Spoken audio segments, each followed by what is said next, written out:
आपको एक सूरह फतह की आयत नंबर 7 का अमल बता रहा हूँ।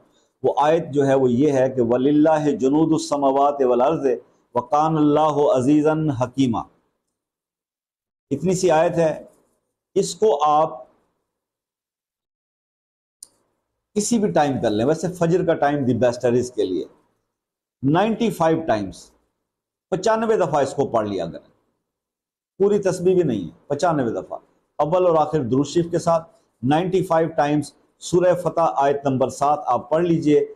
आप इसको करें इंशाअल्लाह 21 दिन भी कर लें अगर आप इसको, तो आप देखेंगे कि दस्ते गैब आप पर खुलना शुरू हो जाएगा। और अगर वो मामला शुरू हो जाएं और पूरी तरह भी ना हुए हैं तो आप इस ड्यूरेशन को एक्सटेंड कर दीजिएगा। इसको अगले 21 दिन फिर करिएगा और इसी तरह से करते चले जाइएगा।